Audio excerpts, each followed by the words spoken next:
Have you ever wondered if, even very momentarily, how much of an impact your sperm really has on your partner's chance of taking home a healthy baby? And of course, you as a couple, right? And if despite being told everything is fine, and even if really you were told that the only way that you would conceive was through assisted reproductive methods, or that you would need donor egg, and deep down you have a little bit of a sense that there could be more that you could do if only you knew what and how, would that be of interest to you? I hope so, because I know that for my patients, it is a resounding yes, the answer to those questions. So that is what we're here to discuss today. Welcome, I'm Gabriela Rosa, I'm a fertility specialist. I'm also a Harvard University awarded scholar, and for the last 2 decades, I have helped couples overcome infertility and miscarriage, even when other treatments have failed. So what I have learned over the years in having treated more than 100,000 people through literally over 100 countries now, is that there is definitely more that you can do. And often, especially because in our clinic, we specialize in treating very difficult and complex cases, people who typically have done lots of different things, nothing has worked. I know that from talking to the couples and the patients that I treat, that there is so much that gets left to chance. There is so much that people who feel they've done everything haven't actually done yet. So ultimately, what I'm here to do today is to help you understand more about what are the things that you can actually do, how I can share some of the valuable insights that I've had over the years in you being able to overcome infertility and miscarriage, even when other treatments have failed. And I can see that today is a hot day in Sydney, all right. In fact, I think that I need a fan. I've been using my heater in here for the last few months, and today it's definitely a hot day, I'll say that. So let's get started. And before we do anything else, I always like to make sure that I acknowledge you and I help you to understand what it is that we're doing here and the context that we've got for this session. As always, and today especially, I want to acknowledge you for showing up to this session and for being proactive. Often when it comes to the male factor on the fertility journey, unfortunately, and really through absolutely no good excuse, the male factor or the male partner, really the dialogue revolves so much around the woman and what the woman needs to do or doesn't need to do or should do and shouldn't do, that men kind of get left out of the conversation a lot of the time, and they're kind of put into this little corner where they contribute, or their contribution should literally just, be that sample and, goodbye, or that moment of conception attempt and that's it. When the reality is that there is so much more. So I'm really so honored to have you here, to have you watching in, and even if only on the replay, for those of you who are going to be watching the replay, it really does take guts to prioritize your education and your health and your choices in order to optimize the creation and the well-being of your future family. Because make no mistake, understanding what I'll be sharing with you today is absolutely and exactly what this is about. It's an investment in your future, the investment that you're making in creating the healthy baby of your dreams, and of course, the family that you want to create. So congratulations for being here, for being a part of really what I call an elite group of men who actually get it. There are so many men out there, and people just in general, who just don't get the importance of this preparation, and obviously of making sure that you do your absolute best to optimize not only your chances of taking home a healthy baby, but of course, having it be as streamlined as you possibly can make it, especially when you have already gone around in circles for such a long time, right? And it is possible. It is absolutely possible. And this is what my patients teach me every single day. So let's begin. This is such a big topic. It's the very first time in the last few weeks that we are singularly and 100% addressing the male factor. If you have listened to any of my other talks and or presentations, if you've been a part of the Fertility Challenge before, which is one of our group free events, you will know that I am huge when it comes to talking about the male and the female factor in terms of fertility and how important it is to combine the two. So I'm actually very excited to be coming in here today on Instagram and Facebook and really focusing and narrowing in on the male side of this equation, right?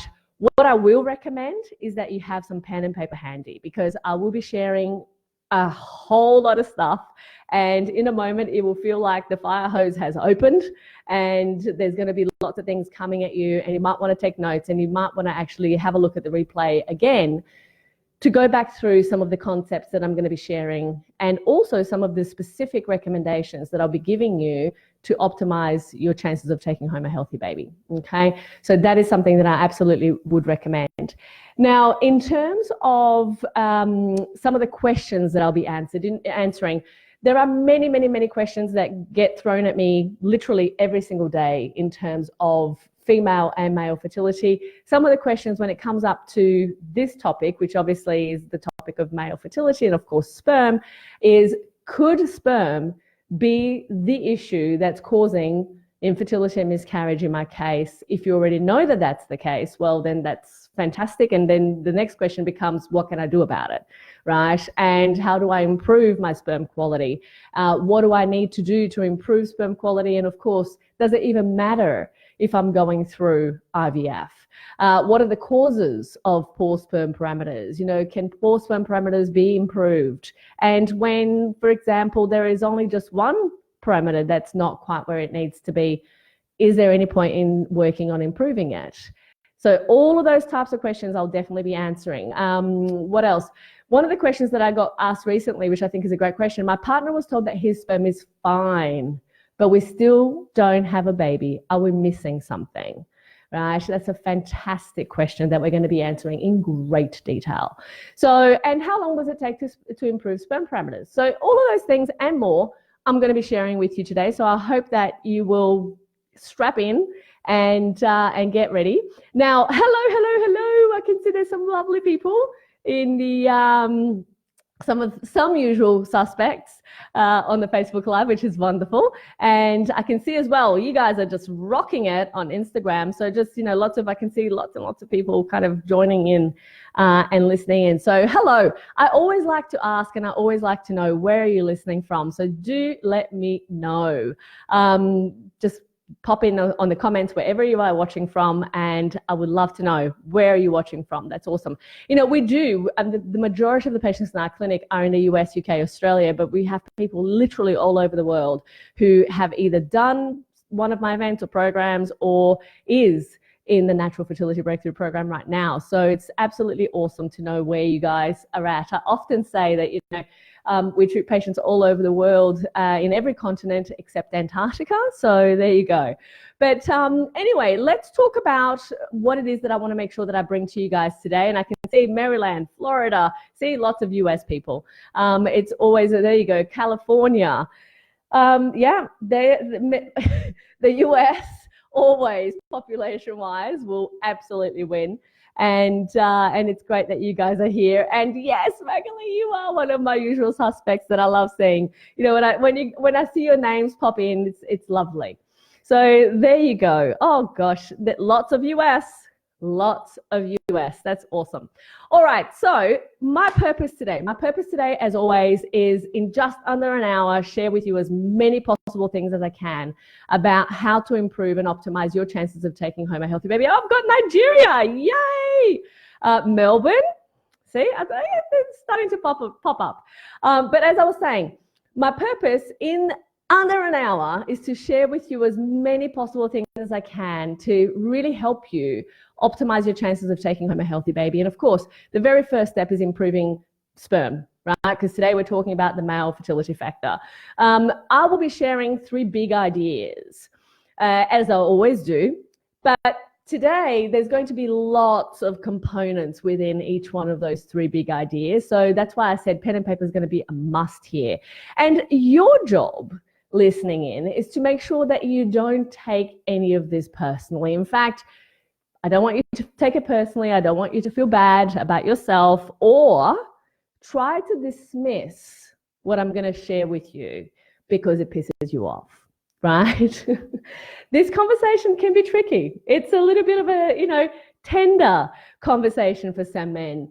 And, some of the time when it requires looking at things from a different perspective and looking at what is it that perhaps I could be doing that I'm not doing and am not willing to do, it can trigger some people, right? But it doesn't actually dismiss the importance of the message if you want to get results, right? And I say this to all of my patients will know, I am much more interested in results than being liked. So I'm okay if you're going to shoot the messenger. I'm okay if you're going to think that, that is BS. All of my information is research-based, so you can feel free to think that it's BS if you don't believe in science, right? So that's perfectly okay. And I'm not going to dispute any of your absolute right to not believe any of the things that I'm going to say. But again, you need to really question whether that's going to be in your best interest. What I would recommend, if there is anything that I say today that kind of irks you a little bit or kind of gets you on the back foot or you feel a little bit challenged by, do your own research, right? Do your own research, because that is what I've spent the last 20 years of my life. And, it's still my mission today doing. So for me, these things are just like obvious, right? And when I've educated as many people as I have, it's just really, and I've seen the results that has brought to those people who were previously infertile and they end up having babies as a result of all of that information. And this book, by the way, which came out last week, which is very exciting, really consolidates all of the information that I talk about, is living proof, right, that these recommendations, this advice actually works if you do. It's no walk in the park, it never is, right? But it makes a huge difference for the couples who are willing to actually embrace it, do their own research, do what it takes, and get results, right? So ultimately, that's what it's about, and that's what I want to help you guys do. But just be really aware, because that is one thing that sometimes comes up when we're starting to have this conversation, especially if you're new to it, right? And ladies, don't relay this information to your partners, okay? Don't do that. Get them to watch it for themselves. It's the same thing, and I talk about this in the Fertility Challenge, which is one of the free events that we run. If you tell someone about the most beautiful sunset that you've ever seen in your lifetime, they're going to be words. They're going to be beautiful words, and they might even kind of conjure up some kind of picture in their mind, right, about what that actually looks like, and they can compare it to things that they knew or that they know. But them actually hearing it, seeing it, experiencing it, really going through the whole gamut of that experience is going to be very, very, very different to you trying to relay that information. There's a couple of things that couples really need to be very careful about when it comes to this conversation of optimizing fertility. One is blame.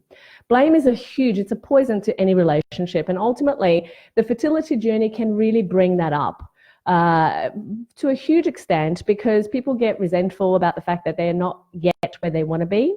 And that can really be a problem. But the reality is that it's not your partner's problem or fault that you don't yet have a baby, and vice versa. As much as you may have been told that is absolutely not the case, because fertility is a team sport. And we're going to talk a whole lot more about that, and you will understand much more about why it is that I mentioned this. But you already may know that there are some male fertility factors that need to be addressed, and you may have already, kind of figured out that there are things that need to be put into a different place, or you may not. And this conversation is going to apply to you no matter what. Okay, so I think that it's really important. One of the aspects here, and that's why I was saying, make sure that you're not actually relaying this, that your partner is actually watching it, either watching it with you or watching it on their own. And that way, you can actually really understand what the conversation is all about and what are the things that you need to know. Also, because, I know one thing about this that plays very true in my own life. I personally have gone through infertility and have had to work on my husband's sperm, and also I've got PCOS. So I know that this has been something that we have had to work on together as a couple. And even as a fertility specialist, my kids are now 7 and 4. I have been doing this since 2001, and obviously training leading up to it, you add a few more years there. But my husband, he, as much as a wonderful man he is and very proactive in everything that he does, me telling him what it is that he needed to do was not nearly as effective as somebody else telling him what it is that he needed to do. Right? For some reason, there is a thing, and gentlemen, please don't take this the wrong way, but there is a thing that goes on when our partners are telling us things that we might want to kind of rebel against, that perhaps when it's told to us from a different person, a different perspective, and in a different way, it actually sinks in. So what did I do? I actually found a fertility specialist who I called before the appointment to say, these are the issues. And I knew, of course, that we had a very similar philosophy and everything that needed to happen. We were on the same page on. And so I called that person and I literally briefed her completely. I said, look, these are all of the issues. This and this and this and this and this. This is exactly what you need to do. This and this and this and this and this. And then literally we showed up for the appointment. It was great. She basically just told him all of the things that he needed to know, and everyone was happy. We now have 2 kids. So, sometimes it just takes that little bit of extra, I don't know what it is, but I just know that sometimes we just need to hear it differently. So men, much more so than women at times, feel extremely vulnerable by this conversation. And it's not unusual, right? That the idea that there is something wrong with sperm, and this is partly cultural, this is partly social, right? It can also be relating to an issue of masculinity and virility. And some men are really concerned about these issues, and they even refuse to get tested because, God forbid, that we discover something that we would rather not know. And that is relevant, in terms of some people. Some people are like that. Some people would not want to go and have a test done because they don't want to know the result. Right? The reality is that just keeps you going around in circles. And this is one of the beautiful diagrams that I created actually for the book. People come to us, typically they've gone around in circles for such a long time, and we have to move. So in order to move away from there, we have to do things differently. Otherwise, we end up just continuing that same pattern that doesn't get us a result. And sometimes it's easier to just kind of keep, the blame, which we've talked about that we're not going to do, to somebody else, as opposed to kind of wanting to acknowledge that, okay, maybe I do need to do something differently. So, sure, it still doesn't fix the problem that, we're not actually the ones that are taking full charge and full responsibility. But instead of both partners doing everything that they can, when we don't take charge and take responsibility, then we end up leaving lots on the table that can actually make the entire difference for a couple struggling through this particular situation, right? So that is very much what I want to make sure that you guys are very clear about, because we want to make sure here it's all about taking charge. So, and some men on the other hand, they know that they are a part of the problem and they feel terrible about it, and sometimes they even feel helpless in that situation, because right now they just didn't know what it is that they could do, and that there was even more that they could do, and that hangs in the balance as well, for a lot of people. So figuring out what it is that you can do is really what this conversation is all about. And as the other half of the fertility equation, that 50%, you see, there are two parts here. There's always going to be two parts.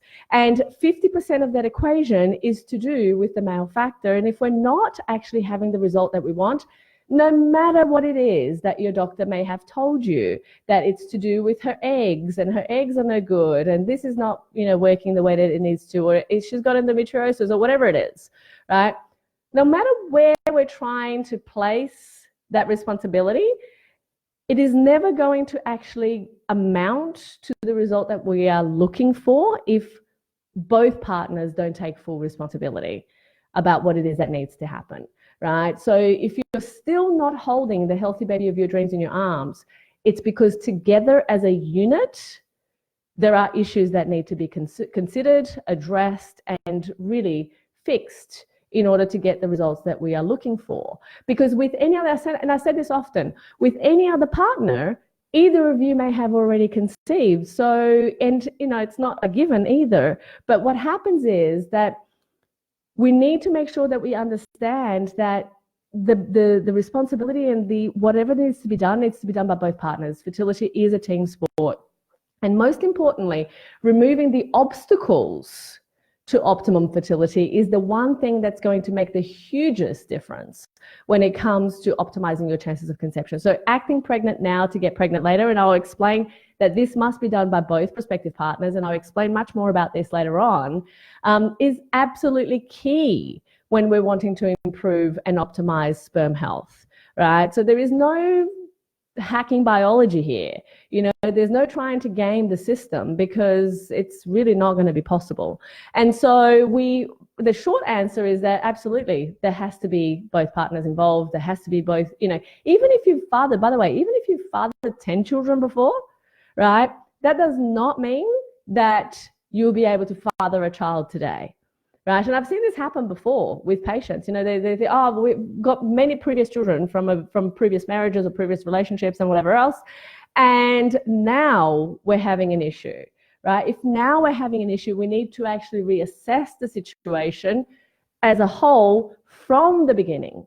Because if the issue wasn't there before, fantastic. But if the issue is there now, it is not just never, ever going to be, literally, from having treated thousands and thousands of people, I can guarantee you, it is never going to be just to do with one person. It's the combination of factors, it's addressing both people in the equation that makes all of the difference. And again, I'll explain this in much more detail as we go on from here, but I want to share with you big idea number one, because do you even have a clue? Right, and it's not meant to be a mean question, but do you have a clue? Firstly, have you even had the proper tests done? And secondly, do you even know what each of those parameters actually mean? Right, it's so vital. This may seem pretty basic, right, but it is a crucial first step. It is an absolute crucial first step. Knowing exactly what your results are and what they mean can mean the difference between having a baby or not. Because you see, by you just being told your results are fine, doesn't actually tell you what you need to know. What are the areas? And what you need to know is what are the areas that perhaps could be improved to optimize my outcome. So for my husband's sperm, for example, when we first started to look at the possibility that we wanted to have a baby together, I actually said to him, I said, look, it's probably going to be a really good idea if you actually go and do a semen analysis, just so that we know, right, where you're at. And we were together for 6 months. We didn't have children.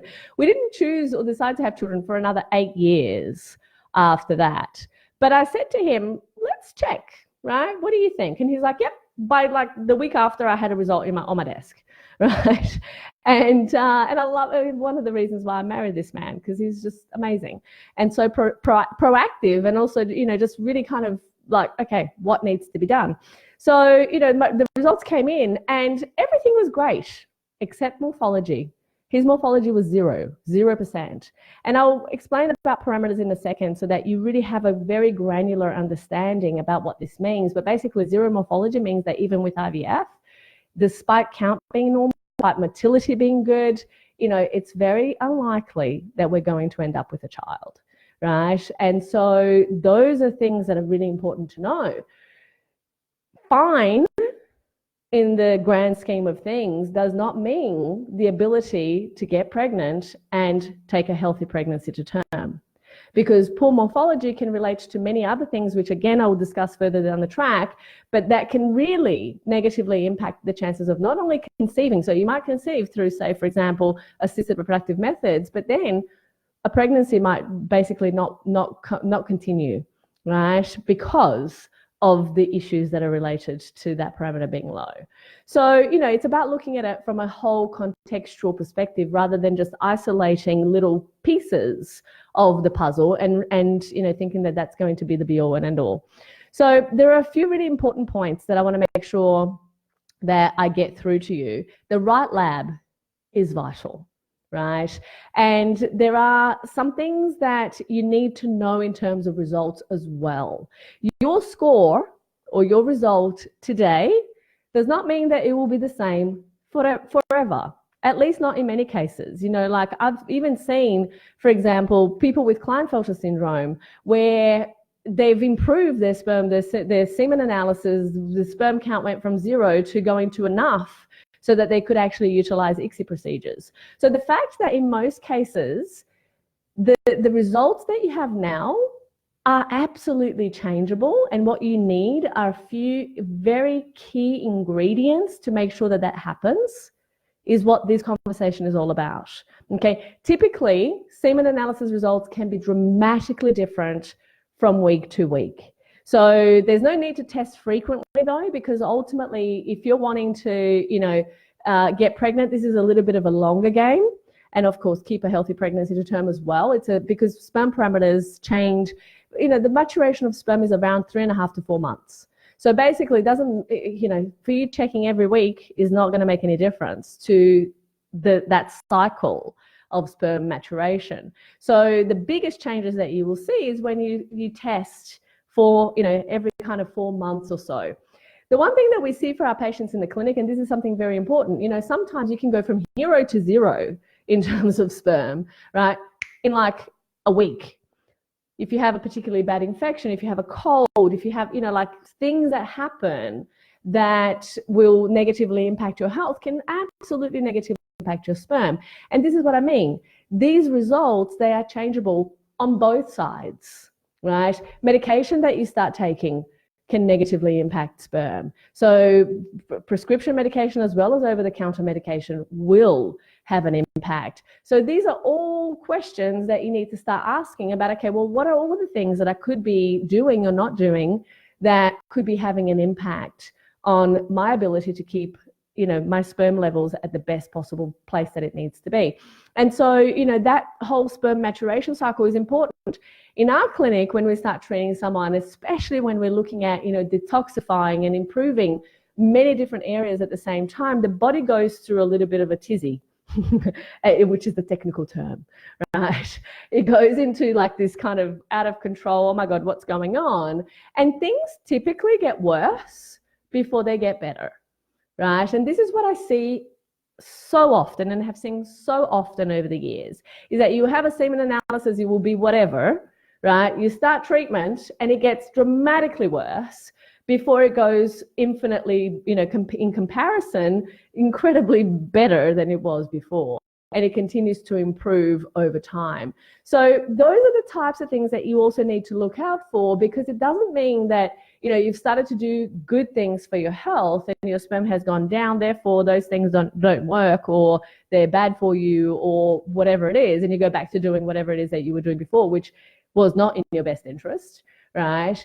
That your sperm isn't going to continue to improve. So just be aware of that. That's a very important thing. So just a quick take in terms of labs. Getting the right test at the right lab is going to be absolutely key. And I recommend for my patients, we recommend only urology labs, which typically are associated or affiliated with IVF clinics, right? Because we want to make sure, and those labs, typically, they only do and process sperm. They use the right parameters, which are the World Health Organization guidelines. That is, again, crucial. Most of those other labs, general labs, the labs where you also get blood drawn, right? They use sometimes they use their own parameters. Now, when a lab uses their own parameters, it's problematic because they're basically using the parameters of the unhealthy people they see. right? So, and this happens a lot with thyroid, and I've spoken about this before. I actually also have written up about it in my book, which is the fact that you might go into a lab and you go and have a thyroid TSH test, for example, and that range, which is huge, like 0.5 to 4.5 international units per milliliter, is going to be like literally it can mean the difference between walking from here 20 kilometers and wanting to find something in between, right? And you falling somewhere around that range. Sperm and semen analysis results from a general lab is kind of similar to that, where we're trying to kind of figure out and place where we're at, but different labs have different parameters. Different labs also, this is one other thing that you need to know. Most labs, in fact, these days around the world, still semen analysis results are done very much manually and rely heavily on technician subjectivity. What does that mean? Well, basically, you're looking under a microscope, you've got a little spot like that. How many sperm can you count there? And we extrapolate to the number of sperm that would be in the sample. And we look at the amount of sperm in this little ball that look like they're normal, and we extrapolate what's in the sample. We look at, you know, are they swimming okay? And, you know, again, we extrapolate it to the whole sample. And that's essentially how it gets done, typically. There are very, very much more strict guidelines for technicians who are using the WHO guidelines in urology labs versus a technician that might see a semen analysis pop in the door every week.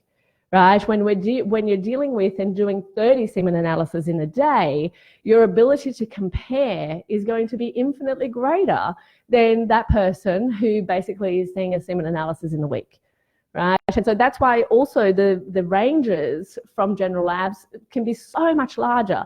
And so your doctor will take that result and they'll look at it and they'll go, oh yeah, everything is fine. It's normal. But is it? Do we have a baby? If we go and retest the semen analysis elsewhere, are we going to get a similar result? No, is the answer, right? We've done it many times before. Even in the same lab, there can be very big differences. So, you know, that's why often when we ask our patients to go and have it done, we want to make sure that they absolutely have gone to the same place, because we want to be comparing watermelons with watermelons, right? We don't want to be comparing watermelons with apples or oranges or whatever it is that, you know, you can compare watermelons with. Does this make sense? Give me some love, give me some likes. I want to make sure that we're all very, very clear about this, because this is crucial, okay? So absolutely essential that you're going to the right place, okay? So that is going to be very, very key.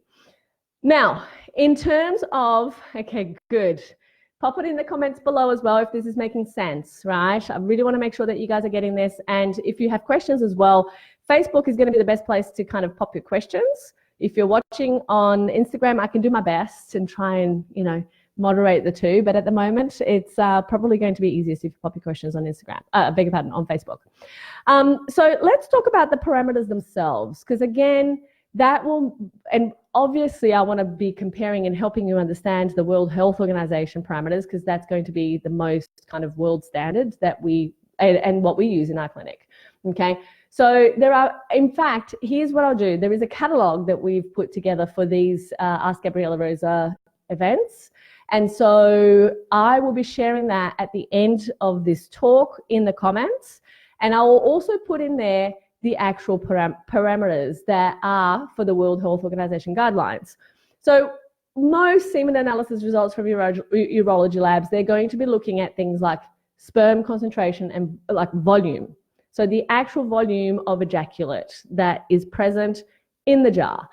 You may have missed the jar, God forbid, right? And so not everything is going to be in there. So we have to take that into consideration. So that's also why we don't ask for a whole lot. You know, this is measured in milliliters, and we're looking for anything above 1.5 milliliters is good enough. That's like less than a quarter of a teaspoon. In fact, no, it's about a quarter of a teaspoon, right? That we're actually looking to have as a minimum in that sample, right? Then we're looking at concentration in million sperm, basically, per milliliter. And we're wanting at least a minimum of 15 for that number, Okay, that's the amount of sperm that is actually found in the full ejaculate. Okay, so that's the concentration, which then goes into count the number of total sperm that's found in there.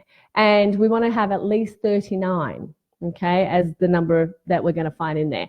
Total motility is the percentage of sperm that's actually moving. Vital that the sperm are moving, right? But sometimes what happens is that the sperm, instead of moving progressively, which is forward, they're moving backwards, or they're just kind of moving in the spot. So often in many semen analysis results, you will actually have a breakdown of how much by percentage motile sperm is actually moving progressively, which is forward moving. And you want to have that number be at least 32. So even though you can have motile sperm at 40, you want the progressive sperm to be at least 32% in that sample, okay? Morphology, as I said previously, 4% is the minimum that we want to see. Anything below 4%, basically it means that there's likely going to be other issues like DNA fragmentation and, you know, some other problems that are going to stop the sperm from actually being normally shaped. Morphology is all about the normal shape of the sperm. If the sperm is deformed on its head or on its body, it's not going to do the same job that it would in terms of penetrating the egg and creating and fertilizing that egg. Okay, so all of these factors are going to be extremely important when it comes to this entire conversation. Morphology is key. Vitality as well. You know, what is the percentage of sperm that's actually alive in this sample? Even though they might not be moving necessarily progressively, we want to know what is the percentage that's alive in the sample. So 58 is the minimum number that we want to look there. And then of course there's DNA fragmentation, and that relates to the amount or the percentage of abnormal sperm that is found in the percentage of genetic material that is abnormal within the sperm. Okay, so that we want to make sure that is at least 20. Now, what sometimes people hear, and this is very important that you understand, and I've touched lightly on this previously, is that you might be told by going to your doctor that your semen analysis is great, or it's okay, or it's good, or it's just below average. And different people, different providers will use a variation of all of those terms to interpret the exact same result. You heard it right, right? People will sometimes be told, like if you go to see a fertility specialist, they'll look at the sperm, they'll go, oh, yeah, that's fine. Because in their mind, what they're thinking is, I'm going to be using ICSI for this person anyway, therefore it's fine. But is it fine? Would that sperm sample, would that result of that person, if we were to actually take that sperm, would it actually create a baby?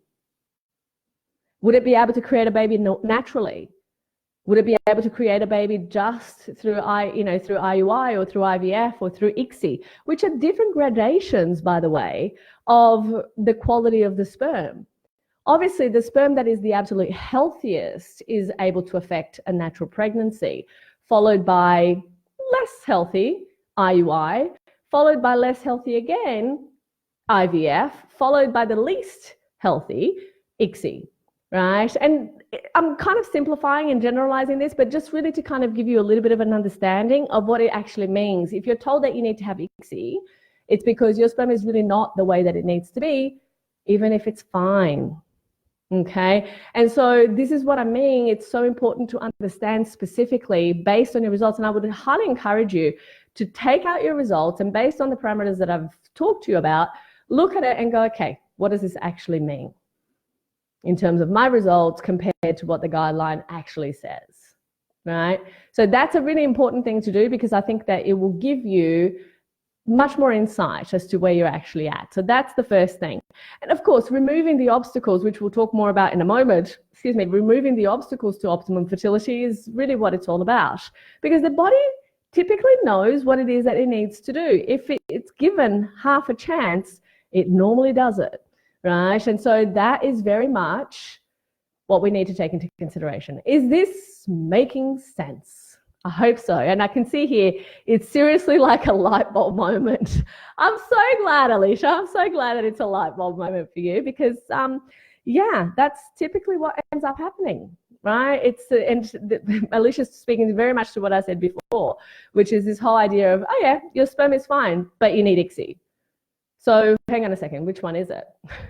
Right? So yeah, I get it. Totally get it. Big idea number 2, Houston, we have a problem, right? Now, for most couples, when sperm problems are discovered, the very next recommendation is what? You guessed it, IVF, IUI, or ICSI, but typically it's IVF or ICSI, right? And in 20 years of helping couples overcome infertility and miscarriage when other treatments have failed, I can tell you categorically that for 98% of people who get that recommendation, it is the wrong approach for them, right? And here's what I know, right, from epidemiological research of, literally population studies from people around the world, is that a couple at peak fertility has an average of 3 months time to pregnancy. Literally, it's have sex, get pregnant, have a baby, done. We're no longer having this conversation. When we're still having this conversation, we then need to start asking, right, what is it that could be getting in the way here? And these are what I call obstacles to fertility, or minor factors, right? These minor factors, they compound each other, and they often compound each other to such a degree that what we know, again, from research and the models that have been built in terms of this, is that a minor factor or an obstacle to fertility, let's say, for example, morphology, that's not how it needs to be, that would constitute as one minor factor. All of a sudden, we're taken from an average of 3 months time to pregnancy to an average of 2 years time to pregnancy. You add a third minor factor and we might have irregular cycles, or we might have sperm count that's not quite where it needs to be, or we might have a thyroid problem on either side, or we might even have, a DNA fragmentation issue, whatever it is, right? Pick one of those, and that's a second minor factor. All of a sudden, we go from an average of 2 years to 7 years. A third minor factor gives us an average of 40 years time to pregnancy. No one has 40 years to get pregnant. So really, in order to change the situation once and for all, we really need to get clarity around what are we dealing with and what do we need to do about it.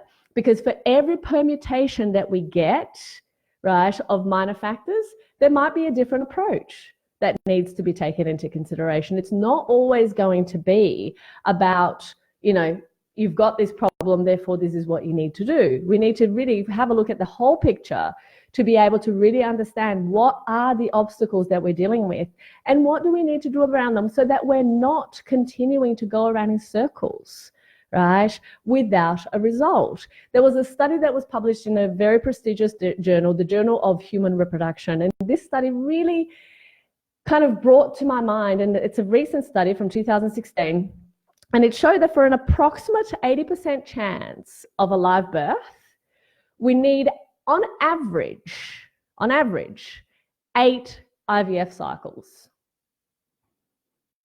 On average, 8.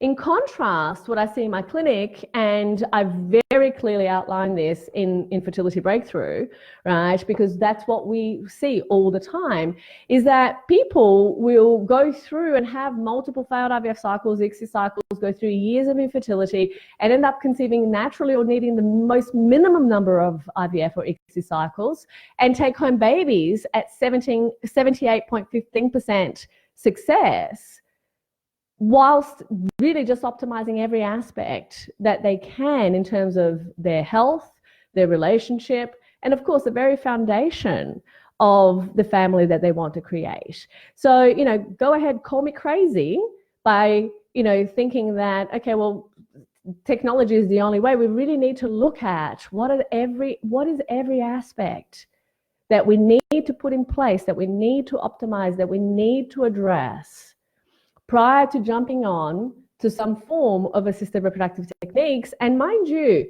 this takes a whole discussion, right? Different couples are going to need different things. They're going to need a different approach. And also we need to take into consideration here the female and the male factor, of course. But even when we're dealing with, a woman who perhaps is heading towards that kind of like later end of her fertility window, by having sperm that is anything other than amazing, right, in terms of those parameters, right, we are going to have a problem. We are going to continue to have a problem even if we choose IVF, ICSI, or whatever else, right? So that is a reality that we cannot escape. Trying to ignore it, trying to think that we can, is literally only just going to mean that you are at some point going to have to pay a huge price for a baby. And I'm not even talking about financially. But, who are the people who can afford, just 8 out-of-pocket cycles, especially in the US when a cycle costs $30,000, right, in order to have a baby? But very few people can afford that, right? But not only that, I mean, then there is the cost, emotional cost, the relationship cost, the mental cost of this whole situation, the cost to the health of a child, because we know also couples who require ICSI, the children, in comparison, they don't fare as well. And mind you, very small percentages of numbers of issues with those children, but still it's higher than, the average norm. And so we need to take that into consideration, because if we can avoid going down that path altogether, and mind you, some of our patients, they still need IVF, right? In fact, this beautiful photo that you have in the cover of my book is actually one of our patients who went through multiple failed IVF cycles, then went through our program and still needed IVF, conceived first try after multiple failed cycles previously. I'm giving away a little bit of the punchline here, but hey, that's what we see. That's what happens. And for many, many, many more, we see that they don't actually need IVF after all, right? So there are things here that need to be taken into consideration that we can't just ignore, right? And I think that's the takeaway message, is really figuring out that there are things you can do and that you need to do them. So the next big idea is, what is it that I need to do? It's tell me what I need to do and I'll do it. And I love it. When men come into my clinic and they get it, it's like, oh my God, tell me what I need to do and I'll do it. And they go, right? And then we see the most amazing, amazing results. Like one of my beautiful patients this week who had a high DNA fragmentation level of 61, so committed, just like totally tell me what to do and I'll do it. And we get a result after the first semen analysis back, right? And a DNA frag that has decreased from 61 to 32. Like, I am proud as punch. Let me just say that, right? Because this is a guy who not only gets it, but totally knows that, okay, I need to do what it is that needs to be done. And he is being so diligent and doing such a great job. Like, commend you, my friend. You know who you are. Totally, totally, totally amazing as far as I'm concerned. But, most men are in a situation where they're kind of like, okay, well, I just don't even know what I need to do. Right? And this is what this next part is all about. So this here, you're going to need pen and paper, because trust me, there's going to be lots of things that I want you to jot down, that I want you to jog your memory about going to research for yourself. Okay. So that's what we're going to talk about, is what it takes. Okay. So, and before I do, I want you to start, I like speaking in terms of ideas that you can take away and you can build upon, right? I hate telling people what it is that they need to do and just telling them that, because then they think that that's the only thing that they need to do, right? And this is why I often talk about act pregnant now to get pregnant later.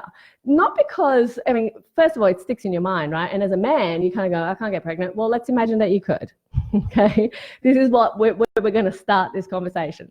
Let's imagine right now that you could actually get pregnant, that it was in fact your job to get pregnant and to carry that pregnancy to term. I know that you probably would opt out of, I'm joking, I always make that terrible joke. I have the worst sense of humor, so please apologize and accept my apology.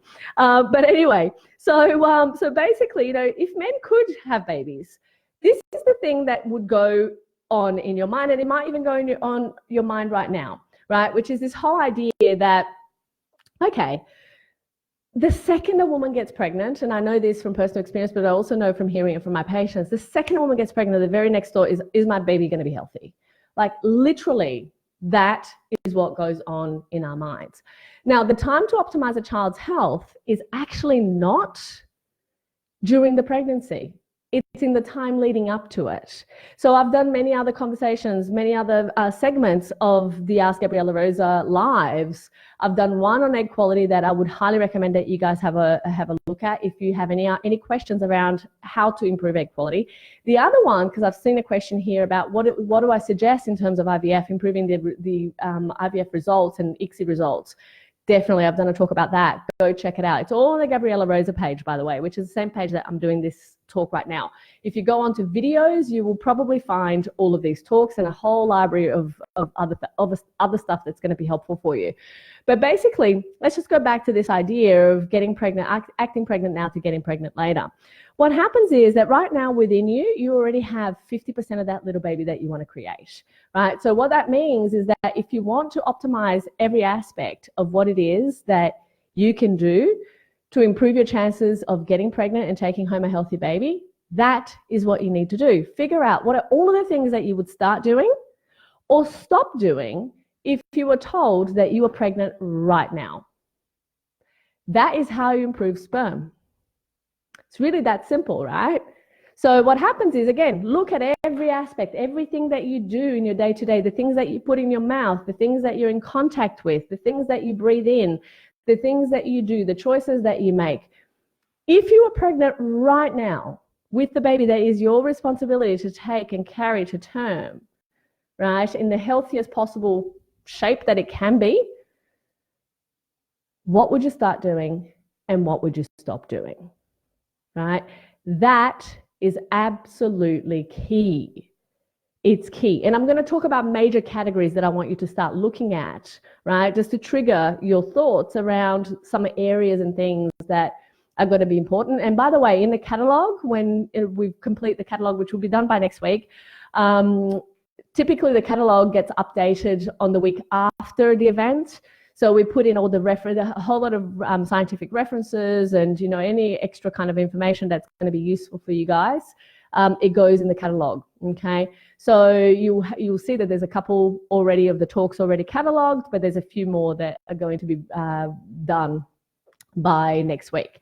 And so one of the things that you will see is what I'm going to talk about next in terms of, you know, the areas, the major categories that you can be looking at. But I want you to really start, and this is the reason that I start talking here very broadly in this concept of acting pregnant now to getting pregnant later, because that is it, right? All the things that you would start doing or stop doing, that is what it takes. So let's go through and talk about some of these major categories that you need to know and that you can start. And by no means, this is an exhaustive list, right? I've picked 4 broad major categories that if you make these changes, if you make a difference here, invariably, no matter what, if you do nothing else, you will improve your sperm parameters, okay? But it is not all of the information because it depends on your specific case, what else it is that needs to be done, right? And because whenever I'm doing education on mass, I'm trying to reach out and figure out what is the biggest factors that are going to really help the majority of people listening in. Of course, there's going to be individual cases, specific cases. There's going to be genetic changes and differences that will make other things be very important here. But really, as a man who wants to improve his sperm, if you start here, you already see change. You already see improvement. Okay, there was a fantastic study that was published in the Journal of Fertility Sterility literally this year, and it talked about the fact that high DNA fragmentation is correlated with poor embryo development, lower implantation rate, and a 2.5-fold increase in miscarriage rate. So if you ever had any idea or thought about the possibility that sperm doesn't make a difference, right, to your partner's ability to carry a healthy pregnancy to term and deliver a healthy baby, I think that science is becoming clearer and clearer and clearer around all of this, right? And it's vital that you really get the clarity and start acting upon it, okay? So 4 major categories that I'm going to share with you. I'll quickly tell you what they are, and then I'll tell you some of the things that you need to start looking at, and I'll also add some of these things into the references as I promised. Heat and radiation, huge factor, huge problem. Keeping mobile phones in pockets, laptop computers on the lap, Wi-Fi, hot spa baths and spas, right? Saunas, all of those things. Anything that causes heat and radiation is absolutely going to have a negative impact on sperm health. It kills sperm. It also deforms sperm, right? So we're going to end up with problems if we are leading in with that.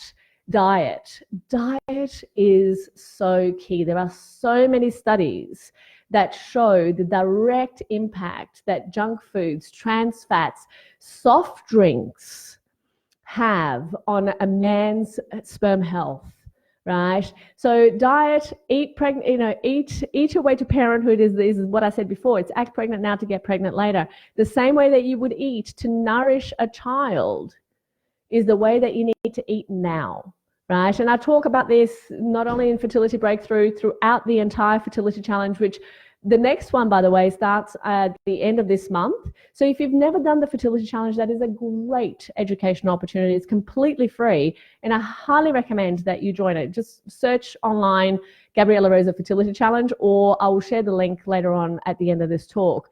But literally, the Fertility Challenge is absolutely key to helping you have a broader picture and a broader overview. I go through diet in great detail. I give specific meal plans. There's a lot more that gets talked about there, but diet is key. Most people know, though, what it is that you need to be doing and how it is that you need to be eating to optimize your health, right? It's really not that complicated. Okay, so it's something that I highly recommend. But junk food is the new cigarette, especially when it comes to sperm. So really be very careful and very aware of the things that you do. On the flip side of that coin is the importance of nutrients and antioxidants, right? Because they will make a huge difference in terms of DNA fragmentation, but supplementation and self-prescribing is really the biggest no-no of all, because you could actually be inadvertently really decreasing your chances of conception if you're doing the wrong thing there. So again, join the Fertility Challenge because I'll talk about that and what else you need to know about all of that. But diet is often not enough. When we're talking about sperm problems and sperm parameters being below what they need to be, below average in particular, absolutely crucial to make sure that you get the right supplementation. Then of course there's lifestyle, right? So anything that you do that you would not do if you were pregnant right now, you do not do to optimize sperm. Drugs, smoking, alcohol, coffee, stress. I mean, all of those things are lifestyle, right? So we can get into debates about, how much alcohol is okay and whether a little bit of rat poison here and there is fine, or whether, stress is going to be a problem for sperm. We can get into all of those debates, and I'm not interested, I'll be honest, right? Because categorically, when my patients make these changes, we see results that are transformed from what they were like previously. So sure, go ahead, research, do your own understanding about all of these things. Just know that I mentioned these things for a reason, right? And as much as you might like to, kind of find loopholes in this area, and in fact in any of these areas, you do that at your own risk, okay, of continuing to go around in circles and not having the outcome that you're looking for. Okay, so I have to be blunt about that because that's just the reality.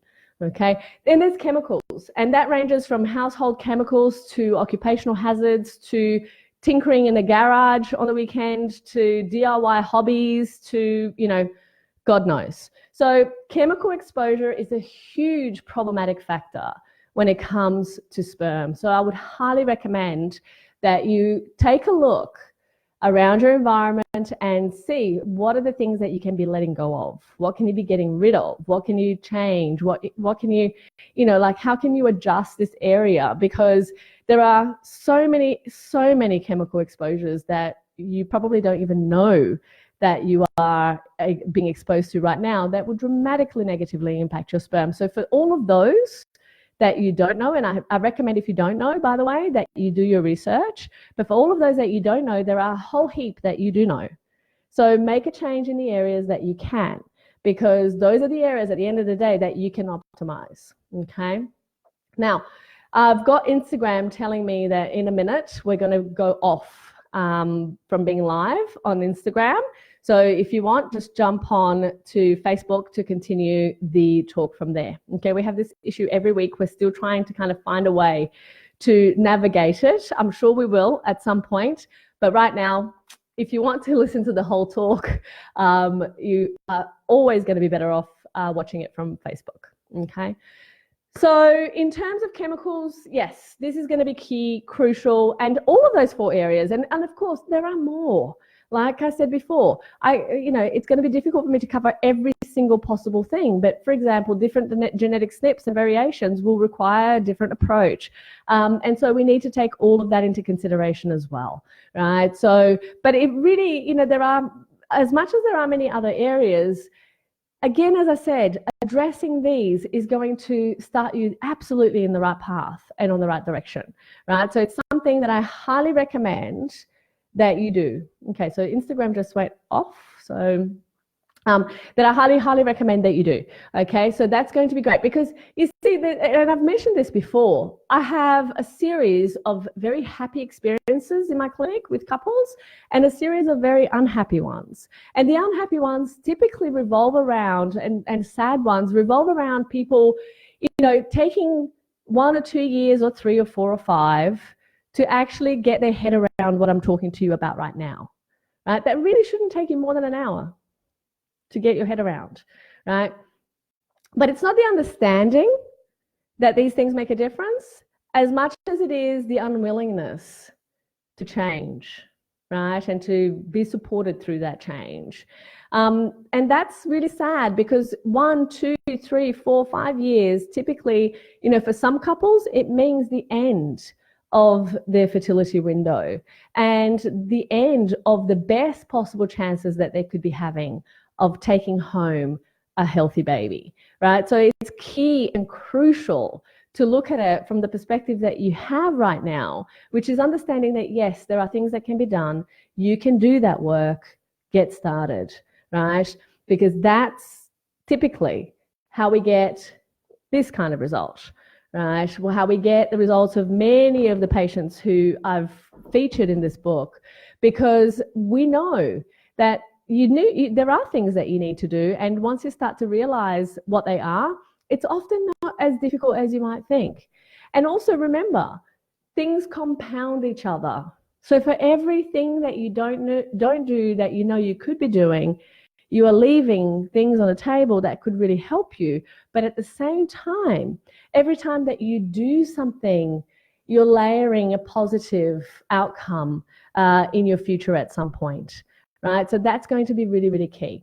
There's a question here in terms of varicoceles. Varicoceles also do make a huge difference in terms of sperm. That contributes to the heat, right, and the circulation of nutrients in the testicles, and also will make a huge difference.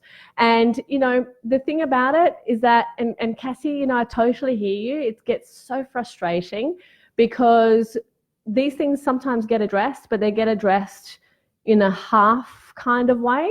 And then you still don't end up with the result. And then you have that kind of experience where it's unexplained, but actually it's not. It's just that what needs to be done about the factors and the issues that have been found still hasn't been done. And so that's something to really take into consideration, right? And that's great. And I'm glad that you're coming to the next fertility challenge. I hope that you have signed up properly too. Very easy. If you just go onto naturalfertilitybreakthrough.com, on the very first page, you will find a place to register for the next free fertility challenge. So, and absolutely, sugar, I'm sorry to say, is part of junk food, and it's a huge part of junk food. And in fact, a huge reason as to why soft drink is such an important and terrible thing when it comes to male fertility and female fertility is because of sugar. So 10% for the soul, of course. I always like to kind of make sure, look, here's the thing. Balance is important, right? Also being able to live your life and be happy is important.